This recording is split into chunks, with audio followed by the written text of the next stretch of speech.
Karena di saat kita masih miskin, Bung Karno mengumpulkan semua orang. Tapi apa yang terjadi?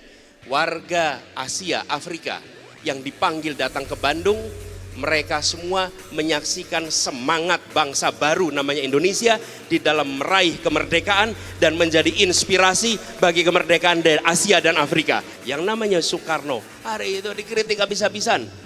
50 tahun kemudian dunia menengok pada Indonesia dan mengatakan, ya Anda memang miskin secara material, tapi Anda memiliki kekayaan pikiran, kekayaan gagasan, kekayaan spirit yang dunia membutuhkan. Dan itu yang diekspor dari Indonesia.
Makasih. Gini, teman-teman sekalian, saya ingin jawab apa yang disampaikan tadi pertama soal bonus demografi. Bagaimana dengan bonus demografi? Bonus demografi ini nomor 1 harus sehat, 2 terdidik. Kalau sehat terdidik artinya apa? Artinya fasilitas kesehatan di semua tempat harus memadai. Penanganan soal gizi dari mulai dalam kandungan itu harus dikerjakan. Ini tidak bisa tidak.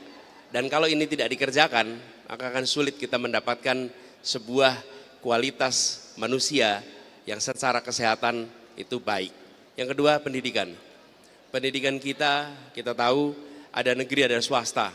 Sudah saatnya berhenti membedakan antara negeri dan swasta. Karena keduanya merupakan institusi yang mendidik anak-anak kita, mendidik anak-anak bangsa. Dan kemudian jumlahnya harus diperbanyak. Bila jumlah bangku SD lebih banyak daripada bangku SMP dan bangku SMP lebih banyak dari bangku SMA, maka itu artinya apa? Artinya kita belum berniat untuk mendidik setiap anak Indonesia. Karena itulah jumlahnya harus setara bangkunya supaya setiap anak bisa menuntaskan. Yang ketiga, kalau pendidikan baik, kesehatan baik, maka apa yang disampaikan juga di pertanyaan berikutnya soal lapangan pekerjaan. Bagaimana lapangan pekerjaan itu tersedia sehingga mereka yang sehat, terdidik, bisa memiliki pekerjaan yang layak, bisa hidup yang layak. Pertama, bukan hanya hilirisasi, tapi harus kita lakukan reindustrialisasi di daerah-daerah yang hari ini justru minim industrialisasi. Di situ akan terjadi lompatan. Dan sektor apa yang penting? Bapak sekalian, teman-teman semua, kita menyaksikan investasi yang tumbuh besar selama 2015 sampai 2023, naiknya sampai 300%. Tetapi banyaknya di sektor energi, dan sektor energi hanya menyerap 1% tenaga kerja. Tapi kalau kita dorong sektor pertanian, perkebunan, peternakan, maka penyerapannya sampai 44% tenaga kerja. Itulah yang harus kita dorong. Industrialisasi justru di sektor pertanian, di sektor perkebunan, karena begitu banyak komoditas yang kita hasilkan dijual mentah-mentah keluar. Industrialisasi di sektor ini akan menjadi penggerak penciptaan lapangan pekerjaan dan membuat nilai tambah yang amat besar atas semua komoditas-komoditas yang dihasilkan di dalam negeri. Ini kemudian menjawab soal demografis sekaligus soal lapangan pekerjaan. Yang kedua, tadi ada pertanyaan, mengapa kita mengurusi Palestina di saat di dalam penegakan hukum juga belum terjadi? Bung Karno tahun 50-an mendapatkan pertanyaan setara. Bung, ngapain Anda bikin konferensi Asia Afrika di saat 90% penduduk ini buta huruf? Kalau Anda lihat apa kata koran hari itu tentang Bung Karno dan Ali Sastroamidjojo, kecaman, kritik, cacian. Kenapa? Karena di saat kita masih miskin, Bung Karno mengumpulkan semua orang. Tapi apa yang terjadi? warga Asia, Afrika yang dipanggil datang ke Bandung, mereka semua menyaksikan semangat bangsa baru namanya Indonesia di dalam meraih kemerdekaan dan menjadi inspirasi bagi kemerdekaan dari Asia dan Afrika. Dan itu kemudian dirayakan di Afrika, dirayakan di Eropa, di Asia sebagai apa? The Spirit of Bandung. Peristiwa yang hari itu dikritik luar biasa oleh semua media, semua partai. Anda cek aja apa yang ditulis koran hari itu. Namanya Ali Sastro Amijoyo, yang namanya Soekarno. Hari itu dikritik habis-habisan. 50 tahun kemudian dunia menengok pada Indonesia dan mengatakan, ya Anda memang miskin secara material, tapi Anda memiliki kekayaan pikiran, kekayaan gagasan, kekayaan spirit yang dunia membutuhkan. Dan itu yang diekspor dari Indonesia. Apa yang terjadi? PR yang dihadapi oleh Indonesia dan PR yang dihadapi oleh dunia itu harus kita mainkan peran sama-sama. Ya, saya beri contoh, kita tinggal di sebuah kampung. Rumah kita masih banyak urusan.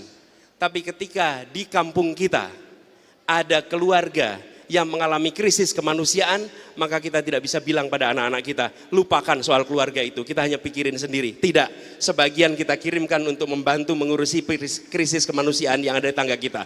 Pada saat ada sebuah bangsa yang masih mengalami penindasan dan kita sudah merasakan kemerdekaan, kita tinggal diam. Kita ingin katakan bahwa kita akan selalu berusaha untuk membebaskan mereka dari penderitaan dan kita harus mendukung sebagaimana ketika dulu kita merdeka, berbondong-bondong masyarakat dunia membantu Indonesia untuk kita merdeka.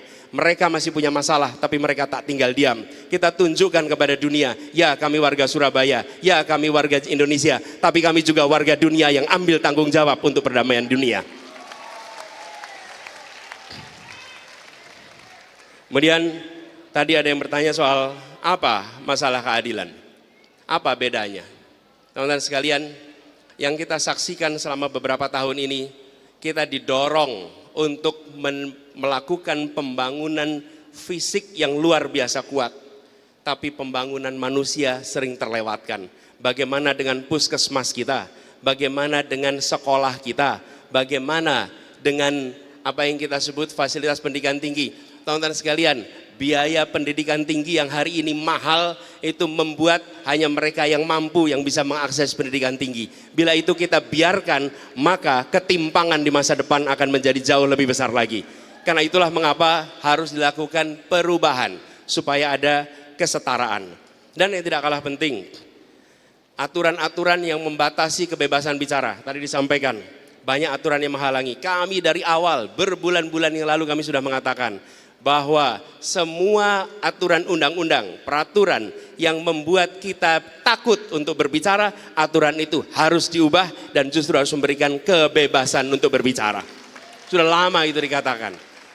Kenapa? Karena justru dengan kebebasan mengungkapkan terjadi dialog. Bagi pribadi yang terbiasa dialog, datang ke sebuah dialog adalah sama-sama saling mencerahkan. Tapi orang yang tidak terbiasa dialog, pasti dia akan takut datang di tempat yang kita melakukan dialog. Karena itu kami bersyukur, bagi kami dialog adalah bagian dari usaha saling mencerahkan, saling mencerdaskan. Dan ketika itu disampaikan dalam bentuk kritik, dalam bentuk penolakan, itu bagian dari sebuah dialektika. Ini bagian dari saling mencerahkan. Justru ketika ada kritik, maka yang merencanakan sesuatu harus memberikan penjelasan tambahan, harus memberikan argumen tambahan. Siapa yang diuntungkan? Yang diuntungkan publik yang menyaksikan. Dia menerima kebijakan bukan menerima bulat-bulat begitu saja, tapi dia akan membandingkan apa yang dikatakan pengkritik dengan apa yang dikatakan penyusun kebijakan. Mana yang lebih masuk akal? Dan pesan saya pada kita semua, untuk saya dan semua kita di sini, netral atau tidak itu pilihan. Menurut saya bukan soal netral atau tidak. Yang harus kita jaga adalah objektivitas. Seringkali kita menganggap netral sama dengan objektif. Bukan. Kita harus tetap menjaga objektivitas. Kita tidak bisa netral menyaksikan ketidakadilan. Kita tidak bisa netral melihat penindasan. Kita tidak bisa netral melihat adanya kezaliman. Kita harus bersikap, tapi dalam bersikap itu menjaga objektivitas. Dan ini yang kemudian harus kita jaga sama-sama. Lalu tadi ada pertanyaan tentang yang disampaikan oleh Prof tadi soal bagaimana menghadapi ancaman Indonesia tentang disintegrasi misalnya. Salah satunya. Saya akan beri contoh. Sebentar, sebelum sampai ancaman itu. Yugoslavia itu pecah menjadi 7. Kroasia, Slovenia, Bosnia, Makedonia, Montenegro, Serbia, Kosovo. Di ujung yang memantik adalah konflik antar etnik. Tapi selama beberapa waktu yang terjadi adalah disparitas ekonomi yang luar biasa. Karena itu kami sampaikan berkali-kali, Indonesia untuk utuh harus ada kesetaraan pembangunan, harus ada kemakmuran bersama. Bila disparitas itu dibiarkan, maka itu sama seperti mengeringkan rumput.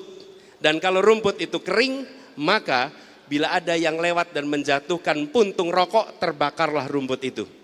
Bila ketimpangan ekonomi diteruskan, maka ada pemantik antar etnik, antar suku, maka dia bisa membakar semuanya.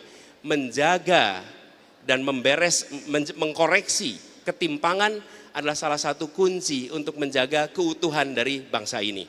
Kemudian yang terkait dengan ancaman, saya melihat ada beberapa menurut saya yang perlu menjadi catatan bagi kita. Pertama adalah transnational organized crime. Ini salah satu ancaman yang kita hadapi. Kemudian yang kedua, ancaman cyber security. Inilah ancaman nyata yang sekarang ini ada. Dan kemudian ketiga, Indonesia ini punya batas wilayah yang sangat luas. Border security, keamanan perbatasan kita merupakan salah satu ancaman yang cukup besar. Yang keempat, kita ini negara yang penuh dengan ancaman bencana alam. Itu juga salah satu ancaman yang kita hadapi. Kemudian kelima, kita ini adalah negara maritim. Dan salah satu ancaman terbesarnya apa? Security maritim. Bagaimana kita menyaksikan orang bisa keluar masuk begitu saja dan melakukan pengurasan atas kekayaan alam kita. Yang keenam, kita berada di wilayah dengan ketegangan regional. Kita tahu kawasan Laut Cina Selatan yang sekarang menjadi salah satu tempat di mana di situ ada ketegangan yang cukup tinggi. Ini adalah salah satu ancaman yang kita hadapi. Jadi, Bu Prof, kalau bisa saya sampaikan, itulah beberapa ancaman yang kita miliki. Dan kalau kita sadari ancaman itu, maka kita bisa menyiapkan susunan langkahnya untuk bisa menghadapi semua ancaman itu. Lalu saya ingin tegaskan apa yang disampaikan oleh Bung Rocky tadi. Bahwa merawat demokrasi adalah merawat pikiran. Kami berpandangan sama, kami melihat bahwa di dalam demokrasi salah satu kuncinya adalah memberikan ruang untuk dialog, untuk tukar pikiran.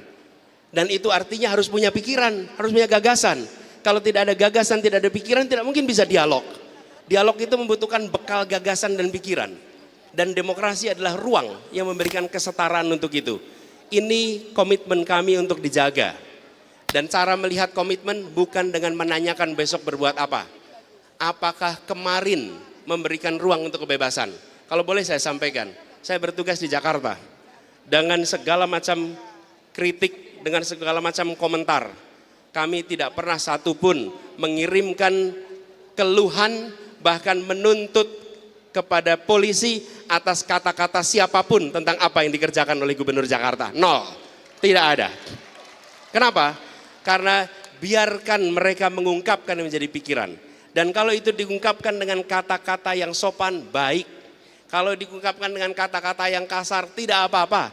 Biarkan nanti dirinya sendiri yang akan menilai tentang apa yang dikatakan di masa lalu. Dan izinkan nanti anak-anaknya membaca apa yang dikatakan hari ini.